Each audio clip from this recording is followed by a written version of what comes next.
ఈ రోజు పవన్ కళ్యాణ్ కాపు సామాజిక వర్గం ఎక్కువ ఉందని ఇక్కడ పోటీ చేస్తున్నారేమో తప్పితే నేను ఒక కులానికి చెందినవాడు కాదన్నారు. అలాంటిది ఇక్కడ కాపు కులం ఉందని ఎక్కువ ఎందుకు వస్తున్నారు?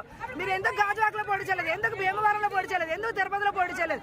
ఎందుకు ద్వారంపూడి చంద్రశేఖర్ రెడ్డి మీద పోటీ చేయలేదు? అంటే ఇక్కడ మీ కులం ఉంది కదా సపోర్ట్ చేద్దాం అనుకుంటారు. బీసీ ఎస్సీ ఎస్టీ మహిళలు తిరగబడతాం. ఈ రోజు అవతల అయితే వేరే పార్టీ కూడా సపోర్ట్ చేయడానికి సిద్ధం కదా. మేము మాత్రం మా వరంలో టికెట్ ఇచ్చేంత వరకు పోరాడతాం. ఓటు వేయడానికి కూడా వెళ్ళాం మేము ఈ రోజు. ఎందుకంటే ఇంత మోసం ఇంత దారుణమా?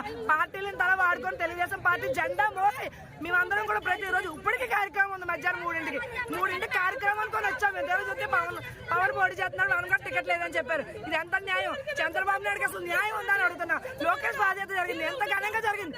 ఎవరి ఆధ్వర్యంలో జరిగింది? వర్మ గారి ఆధ్వర్యంలో జరిగింది, ఘనంగా జరిగింది. ఎక్కడైనా జనసేన నాయకులు కానీ ఇన్ఛార్జ్ కానీ ఎక్కడైనా కనబడుతున్నారు? అసలు ఇప్పుడు గమనించుకోవాలి. పిఠాపురంలో జనసేనకి ఎంత ఉంటుంది? ప్రజా అభిష్టం మేరకు అయ్యింది. మీరు ప్రజా అభిష్టం ఉంటుంది కదా, ప్రజలను కనుక్కోండి.